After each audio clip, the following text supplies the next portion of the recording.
I earned my degree online at Arizona State University. I chose to get my degree at ASU because I knew that I'd get a quality education, they were recognized for excellence, and that I would be prepared for the workforce upon graduating. To be associated with ASU, both as a student and alum, it makes me extremely proud, and having experienced the program, I know now that I'm set up for success. Learn more at asuonline.asu.edu. Hey, welcome to today's deep dive. I'm excited to be here. We're going to be tackling narcissistic personality disorder, NPD. Yes. And, I know a lot of us have heard about this, but might not fully grasp it. Right. And you've sent over some fascinating research and articles on the topic. Yeah. So let's unravel this. Absolutely. Let's see what we can learn about the complexities of NPD. I think it's a subject that sparks a lot of curiosity and for good reason. Yeah, for sure. It's one of those things that you hear the term thrown around, but understanding the clinical reality behind it is something else. Yeah. So to kick things off, what exactly makes NPD different from just being, a little self-centered? That's a crucial distinction to make. Yeah. NPD isn't simply about being vain or selfish. It's a complex mental health condition with a very specific set of symptoms and patterns of behavior. One of the key features is what we call grandiosity. And it goes beyond mere confidence. Think of someone with a truly inflated sense of self-importance. They might constantly name drop, exaggerate achievements, or expect special treatment everywhere they go. Like they live in their own world where the rules don't apply. Exactly. Yeah, It's important to note that NPD isn't just about outward behavior, though. People with NPD often have a deep-seated need for admiration that goes much deeper than enjoying compliments. It's more like a constant hunger for validation that drives their actions. And I can see how that could lead to some pretty unhealthy... You're absolutely right. ...relationship dynamics. That hunger for validation, coupled with a lack of empathy, which is another hallmark of NPD, can create real challenges in their interactions with others. Now, it's not that individuals with NPD are intentionally cruel. But they have real difficulty understanding or caring about other people's feelings. Imagine someone who rarely apologizes, constantly steers the conversation back to themselves, or uses others to get what they want, without considering the impact. So, it's interesting. I think most of us can relate to feeling a little self-centered now and then. But NPD takes those tendencies to a whole other level. Precisely. And that's what separates NPD from simply being a difficult personality. For someone with this disorder, these patterns are pervasive, deeply ingrained, and ultimately cause significant distress or impairment in their lives and the lives of those around them. So it sounds like it's more than just a collection of personality traits. Exactly. It's about understanding the clinical nuances, recognizing that it's more than just being a jerk. And appreciating the complexities involved. Yeah, well, this has already shed some light on what NPD actually is. Good. But what about the roots of this disorder? That's where things get really interesting. Because it's not a simple answer. It's likely a combination of nature and nurture. Genetics can definitely predispose someone to certain personality traits. But upbringing plays a significant role as well. So like parenting. Parenting styles. Parenting styles that are either overly indulgent. Think of the child who's constantly told they're special. Or excessively critical.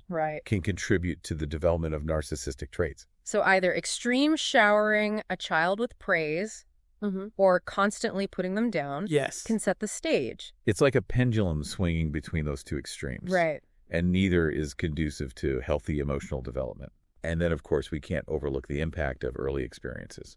Trauma, neglect, or abuse during childhood can disrupt emotional development and lead to the formation of maladaptive coping mechanisms. It makes you realize that NPD is often a response to deeper underlying issues. That's a really insightful observation. It's not about assigning blame, but understanding the interplay of these factors. Genetics, upbringing, and early experiences. So this is already painting a much more nuanced picture than I think a lot of people have of NPD. Okay. But knowing that these deep-seated issues are often at play, I'm curious about how this manifests in relationships. That's where we really start to see the impact of NPD. Okay. Relationships with individuals who have NPD can be extremely challenging. Right. And often quite damaging. Okay. It's important to remember that individuals with NPD can be very charming and charismatic, especially early on in a relationship. Okay. But over time, that lack of empathy and the constant need for validation can lead to some very destructive patterns. That makes sense. Yeah. We often hear about the roller coaster of emotions involved in relationships. Absolutely. With someone who has NPD. Yeah. And I'm guessing that's connected to what you're describing. One way this often plays out is through a dynamic of idealization and devaluation. Okay. They might initially put you on a pedestal, showering you with attention and affection, which is often referred to as love bombing. Love bombing, yeah. But as the relationship progresses, they might become increasingly critical, dismissive, and withdraw affection if their needs aren't met. So it's like a constant push and pull where the other person is... You hit the nail on the head. Left feeling confused and emotionally exhausted. And one particularly insidious tactic that can emerge is gaslighting. Gaslighting, okay. Where the person with NPD distorts reality to make the other person doubt their own perceptions and sanity. So it's not just about disagreements or conflicting perspectives. It's about actively manipulating someone's sense of reality. And as you can imagine, this can have devastating consequences for the other person's self-esteem and mental well-being. Yeah. They might start to feel anxious, depressed, or even develop their own self-esteem issues as a result of being constantly undermined and manipulated. It sounds incredibly... It's a very difficult situation to navigate. Emotionally draining. Yeah. It makes you realize how crucial it is to understand these dynamics. Absolutely. And to have strategies in place for protecting yourself and your well-being when you're involved with someone... Awareness is key. ...who has NPD. And it's important to remember that NPD doesn't just impact personal relationships. Right. It can significantly affect the workplace as well. Oh, that's a good point. I'm curious to hear more about that. How does NPD typically manifest? Well, it can be interesting because individuals with an NPD can be both highly successful and incredibly difficult colleagues. Their ambition drive and oftentimes charisma can propel them into leadership positions. I can see how that could happen. Right. They might come across as confident and capable leaders. However, their leadership style can also be very problematic. One of the biggest challenges is their aversion to feedback. That makes sense, given their need for admiration and their fragile sense of self. Precisely. And this can make teamwork and collaboration extremely difficult. Additionally, manipulative tendencies can often emerge in the workplace. They might play favorites, shift blame onto others, or exploit colleagues to get ahead. So it's not just about individual performance. It's about how their behavior impacts the entire... Recognizing these patterns. Team dynamic. Is crucial for navigating the challenges of working with someone who might have NPD. It sounds like understanding those patterns is crucial for setting boundaries and protecting yourself. You're absolutely right. From being drawn into... Awareness is the first step. Those unhealthy dynamics. Toward creating healthier and more productive working relationships. And it also brings us to another crucial aspect of understanding NPD. Dispelling the myths and misconceptions that often surround it. Speaking of myths... It's fascinating how much misinformation is out there. Right. It seems like a lot of people have strong opinions about NPD without truly understanding it. That's a great point. Yeah. There are so many stereotypes and misconceptions that can prevent us from having a nuanced and compassionate view of this disorder. One of the biggest myths is that all people with NPD are intentionally selfish. While their behavior might certainly appear self-centered. It's often a defense mechanism rooted in deep insecurity, not necessarily malice.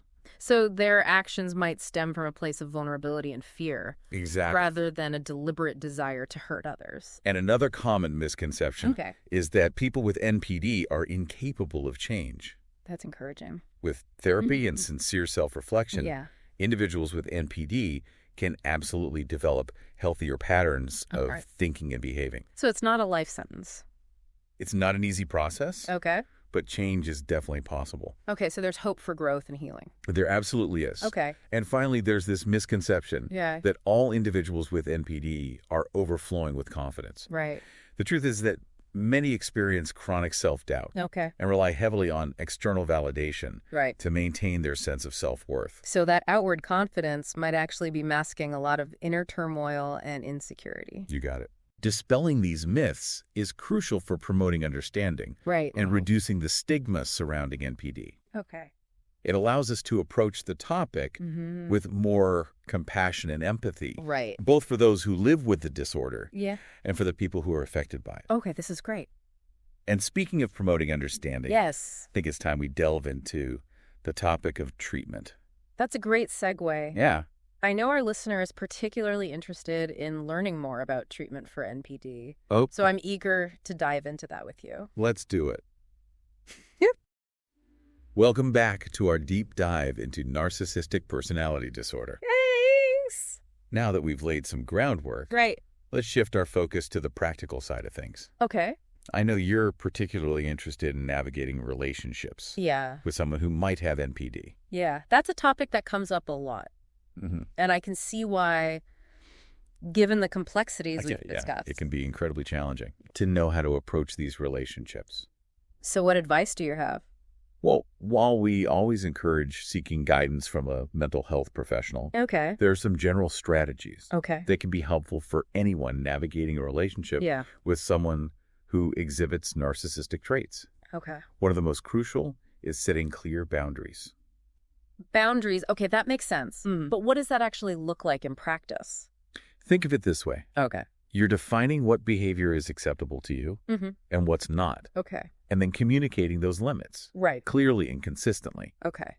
Remember, individuals with NPD often struggle with empathy and might not be aware of the impact their actions have on others. Setting boundaries is about protecting your emotional well-being. And preventing yourself from being drawn into their cycles of manipulation or drama. So it's not about trying to change them or control their behavior. Precisely. But rather about taking control of your own experience. You can't force someone to change. But you can decide how you'll respond to their behavior. Boundaries are a way of saying, this is what I'm willing to tolerate, and this is where I draw the line. It's a powerful way to think about it. But I imagine it can be really difficult to actually set and enforce those boundaries. You're right. It's not always easy. You might resist those boundaries, try to negotiate, or even become angry or manipulative. That's why it's so important to be firm, consistent, and calm in your communication. And don't be afraid to seek support from others. Support? What kind of support are we talking about? It could involve confiding in a trusted friend or family member who can offer a listening ear and a different perspective. Or it might mean joining a support group where you can connect with people who are dealing with similar challenges. And of course, seeking professional help from a therapist who specializes in NPD can provide invaluable guidance and support. Having that external support system must be so helpful. Absolutely. It's easy to feel isolated and overwhelmed. Talking to someone who understands what you're going through can validate your feelings, provide a sense of normalcy, and give you the strength to keep moving forward. A therapist can also provide guidance on setting boundaries, managing difficult emotions, and developing healthier communication patterns. That makes so much sense. I think sometimes we try to handle everything on our own. Yeah, absolutely right. And that can just lead to burnout and resentment. It's crucial to remember that you don't have to go it alone. There are people who can help. And reaching out for support is a sign of strength, not weakness.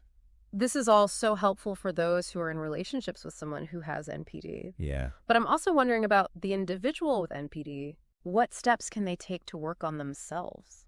That's where therapy comes in. Okay. And it can be incredibly beneficial for individuals with NPD. A skilled therapist can help them develop self-awareness, challenge those distorted thinking patterns, and learn healthier ways to relate to others.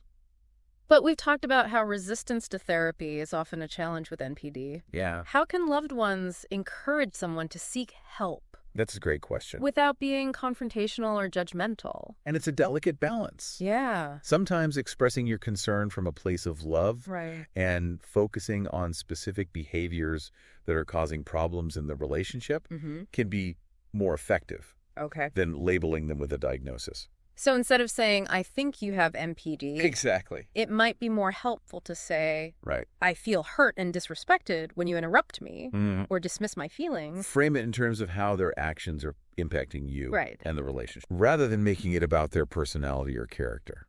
Okay. And remember, patience is key. Right.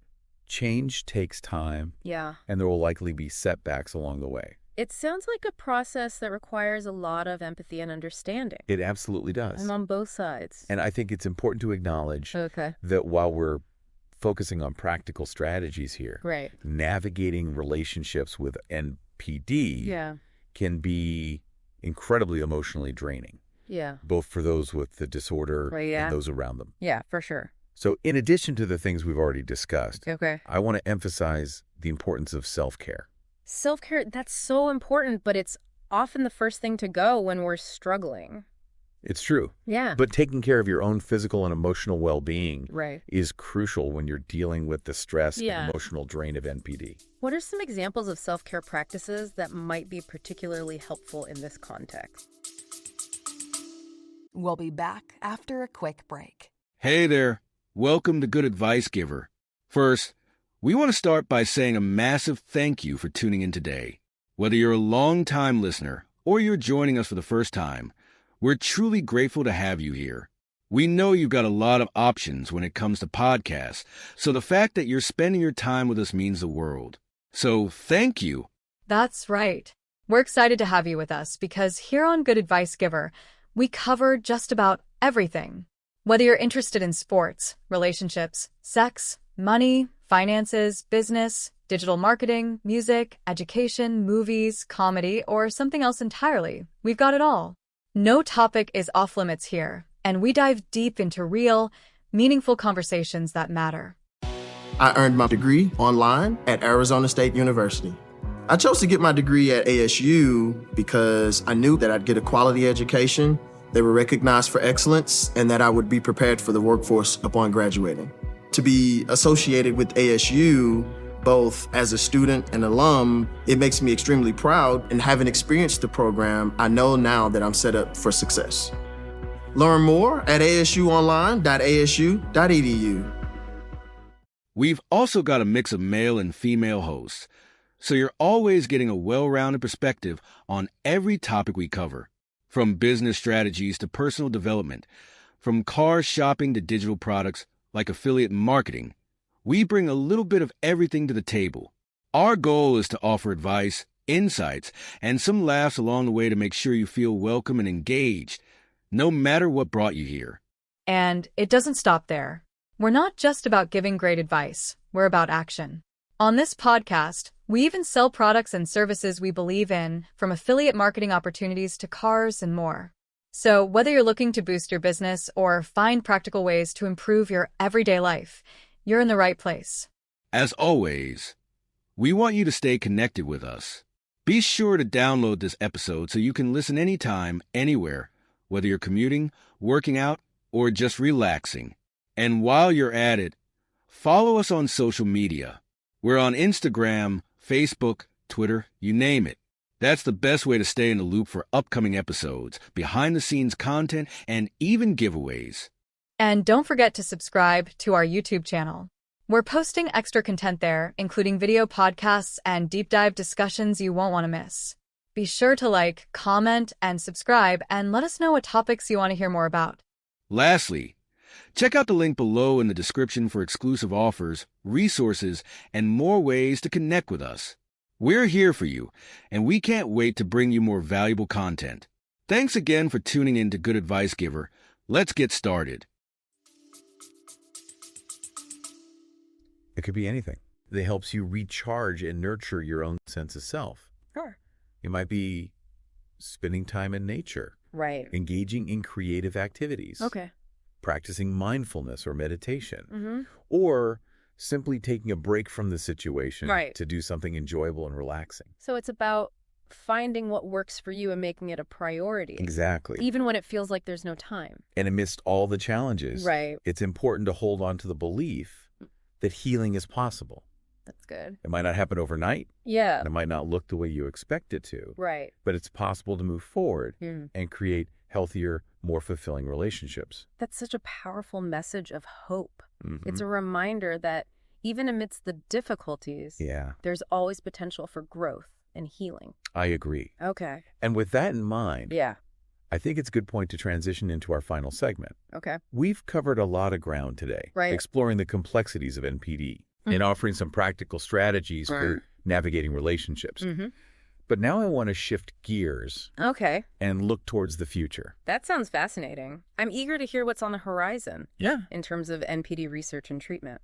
Welcome back. Thanks for having me back. I'm really intrigued by what you just said about looking towards the future. We've spent a lot of time digging into the challenges and complexities of NPD. Right. But now I'm curious about what's happening in terms of research and treatment. Right. Are there any exciting breakthroughs or promising developments on the horizon? There are. Okay. It's a really dynamic field right now. Okay. And researchers are making some fascinating discoveries that are changing the way we understand and approach NPD. Okay. One area that's particularly exciting is the exploration of the biological underpinnings. Okay. Biological underpinnings. What does that actually mean? Essentially, researchers are delving into the brain to see if there are any structural or functional differences that might be associated with NPD. Okay. They're using advanced imaging techniques and studying things like brain activity patterns, neurochemicals, and even genetics to try to pinpoint what might be happening at a neurological level. So it's like searching for clues within the brain. Exactly. That might help explain why people with NPD think and behave. It's a complex puzzle. The way they do. But they're starting to piece things together. Okay. For instance, okay, some studies have shown that individuals with NPD might have less gray matter. Less gray matter. In certain areas of the brain that are involved in empathy and emotional regulation. That makes sense, given what we've learned about the challenges people with NPD often face in those areas. And there's also research exploring the role of certain neurochemicals, like dopamine and oxytocin. And the development and expression of NPD. These chemicals are key players in how we experience pleasure, motivation, and social bonding. So could it be that imbalances in these chemicals might contribute to... That's a theory that researchers are actively exploring. The idea is that if someone's brain isn't processing these chemicals in a typical way, it could lead to those cravings for external validation and make it more difficult for them to experience satisfaction or regulate their emotions. That's really interesting. Yeah. It's fascinating to think that these biological factors could be at play. It adds a whole new dimension to our understanding of NPD. It really does. And as we gain a deeper understanding of these biological underpinnings, it could lead to new avenues for treatment and intervention. That's exciting. Yeah. What kinds of new treatments are on the horizon? There are a few that are generating a lot of buzz in the field. One is the use of virtual reality in therapy. Virtual reality? Yeah. That sounds futuristic. It is. How does that even work for treating NPD? It's pretty cool. Okay. Imagine being able to create realistic social situations in a safe and controlled virtual environment. Yeah. Individuals with NPD could practice interacting with virtual characters, receive feedback on their behavior, and try out different ways of responding in challenging situations. So it's like a dress rehearsal for real-life interactions. Exactly. Giving them a chance to build their skills and confidence in a low-pressure setting. And one of the amazing things about virtual reality is that it allows for repetition and customization. You can tailor the scenarios to each individual's specific needs and challenges, and they can practice over and over again until they feel more comfortable and confident. That sounds like it could be a game changer for helping people with NPD. Develop healthier social skills and coping mechanisms. What other innovative therapies are being explored? Another area that holds a lot of promise is the development of new medications that target specific brain pathways involved in NPD. Now, it's important to note that there's no magic pill for personality disorders. But these medications, used in conjunction with therapy and lifestyle changes, could potentially help manage some of the more distressing symptoms, like impulsivity, aggression, or anxiety. So it's about finding the right combination of tools and approaches that work best for each individual. It's not a one-size-fits-all approach. Treatment for NPD often involves a multifaceted plan that might include therapy, medication, support groups, and lifestyle changes. This all sounds very encouraging. It seems like there's a lot of hope for the future of NPD treatment and understanding. It does. But beyond these scientific advancements, are there any societal or cultural shifts? That's a crucial question. That you think could help reduce the prevalence of NPD? And it's something that researchers and clinicians are thinking about more and more these days. Okay. One area of focus is early intervention and prevention. So catching it early on before those patterns become deeply ingrained. The idea is to identify children and adolescents who might be at risk for developing NPD and intervene early to promote healthy emotional development. What might that look like in practice? It could involve things like parenting classes that teach parents how to foster healthy self-esteem in their children, school-based programs that focus on social and emotional learning, or even individual therapy for kids who are exhibiting early signs of narcissistic traits. So it makes sense to address those underlying vulnerabilities early on before they solidify into more problematic patterns. But it's not just about individual interventions. We also need to take a look at the larger cultural messages. What kinds of cultural messages are you referring to? Think about the constant bombardment of images and messages that we're all exposed to that promote individualism, achievement, and external validation.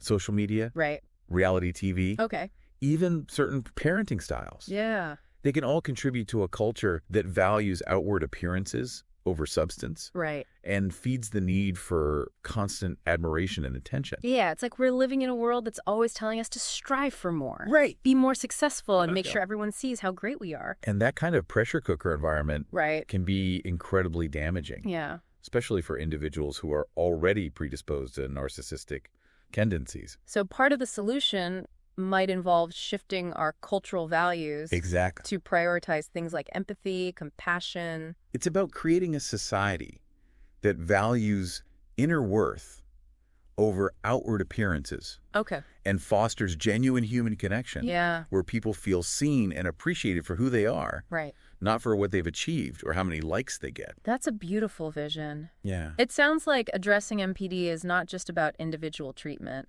It's not. It's about a collective shift in consciousness. It is. And a reevaluation of our cultural priorities. I couldn't agree more. This has been an incredible journey. It has. We've really explored so much in our deep dive into NPD. We have. From the clinical aspects to the personal stories to the cutting-edge research that's paving the way for a brighter future. It's been a fascinating exploration. It has. I'm so glad we had the chance to delve into these important topics together. Me too. Yeah. Before we sign off, is there anything else you'd like to leave our listener with? If I could leave you with one message, it'd be this. Understanding is the key to compassion. The more we learn about NPD, the more we can move beyond judgment and stereotypes and approach this disorder and the people who live with it with empathy and a genuine desire to help. That's such an important reminder. Understanding breeds compassion, and compassion opens the door to healing and growth. Absolutely. And remember, even amidst the challenges, there is always hope. There is. Recovery is possible. Change is possible. And a brighter future is within reach. A brighter future is within reach. Well, thank you for joining us on this deep dive into narcissistic personality disorder. It's been a pleasure. We hope you found this exploration as insightful and thought-provoking as we have. It has been a pleasure sharing this journey with you. And to our listener, remember to keep those minds curious and keep exploring. Absolutely. Until next time. Today is your lucky day. Today is the day that our $3 website works for you. paying you directly to your PayPal daily. Imagine $3 ongoing continuous payments to your PayPal account. Imagine falling asleep and waking up to $300 in your PayPal account. How would this make you feel? How could this help you? What bills could you pay? What kind of fun could you have? What does that retirement look like now? All for a one-time payment of $3. This website is DFY done for you, fully built and completely hosted, and never stops collecting payments for you. You have spent $3 on coffee on a regular, but that coffee won't help you create multiple streams of income. Click the link below.